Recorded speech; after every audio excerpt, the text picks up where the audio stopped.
I want to demo the YouTube feature of this television. So the television I have is the Vizio M401i M series. It's also nicknamed the Vizio Razor 40-inch.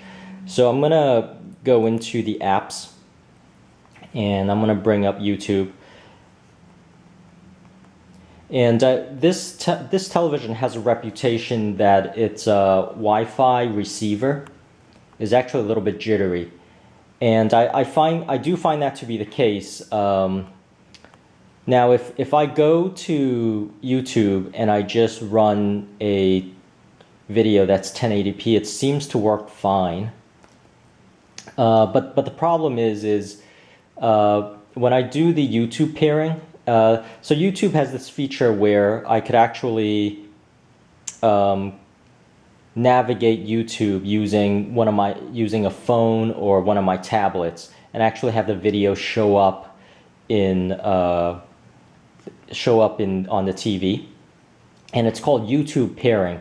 I'm going to demo that in another video. What I want to demo here is just the straight up streaming of data.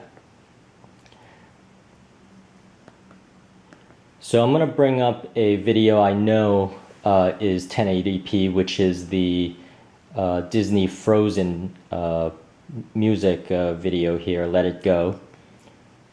So this is just the straight up YouTube HD streaming, and this is 1080p, and this usually goes very smoothly. So in another, you'll see how the quality is great here for the 1080p that is streaming right through the Wi-Fi to the internet. So this portion is very smooth, but when I do this with pairing, it's actually terrible. It doesn't work, it's jittery, it's I would say unusable. So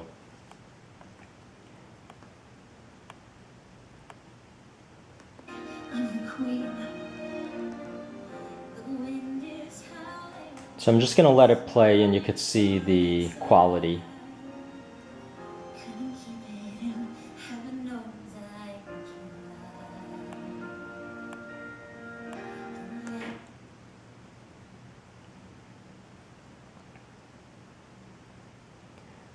So you see the quality is very decent, and it really hasn't stuttered yet, and from using it this way, it hasn't stuttered, and I find this to be the same with my Netflix. And my internet itself is just Comcast 6 megabits to 8 megabits download speed. So it's not, super speedy, or it's not Fios that I'm using. It's just fairly regular internet. So you see, this is just a case where it is very smooth. So I love that aspect of it, but because when you do these apps, you don't really want to use the kind of remote control to actually navigate. I do want to connect this to my tablet and actually navigate through that way. So I'll show you that in another video where I'm using YouTube pairing. Alright, let me sort of exit out of this, and thank you for watching.